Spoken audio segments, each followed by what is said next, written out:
Hi, I'm Elaine Lem for About.com Food, and today I'm going to show you how to make a Bakewell tart, the famous British almond tart which comes from the picturesque town of Bakewell in the Derbyshire Peak District. Bakewell tart is delicious. It makes a wonderful pudding, or you can have it cold and eat it as a lovely afternoon treat. It's very quick and simple to make, and to start with we need to make some pastry. To make pastry you need all-purpose or plain flour, butter, a little salt and some cold water. First, sieve the flour, then add the butter and a pinch of salt. Working quickly, you need to rub the butter into the flour. This is ready when the flour and butter starts to look like coarse sand and there's no large pieces of butter. It's about ready. And then I'm going to add the water, 1 tablespoon at a time. And as soon as that water is absorbed into the flour and butter, using your fingers, bring the pastry together into a ball.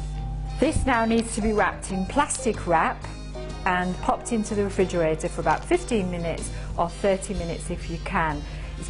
So our pastry had a good 30-minute rest in the refrigerator. Since then I've rolled it out to 1/4 inch thick and lined this 8-inch pie tin. Pricked the bottom all over with a fork, and it's had another 15-minute rest in the refrigerator, so it's nice and cold. Next thing we need to do is to bake the tart, and for this we need a sheet of baking parchment or greaseproof paper. Then I'm going to cover that with baking beans. And then this needs to go into a hot oven, which is 325 degrees Fahrenheit, 170 Celsius or gas mark 3 for 15 minutes. I've got a lightly beaten egg white here, and with my pastry brush just going to coat the bottom of the pastry case. Then this is going to go back in the oven just for 5 minutes, same temperature. So all we need to do with it now is, I've got 2 tablespoons of raspberry jam. Spread the jam across the bottom, and then we just leave the tart to cool while we make the filling.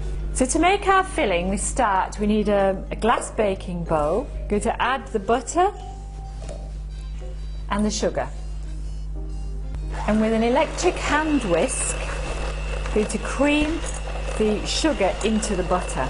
The next thing I need is the eggs. Whisk these together just lightly, just so they're mixed together.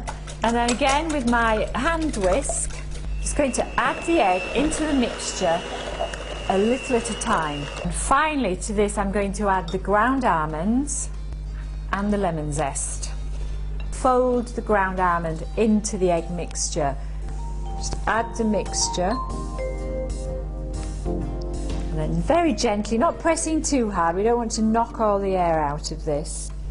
This now is going to go back into the oven, same temperature as before, for 20 minutes. And now what I'm going to do is just sprinkle on the flaked almonds, good layer of almonds there.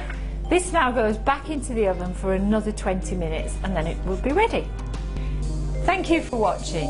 To learn more, join us on the web at food.about.com.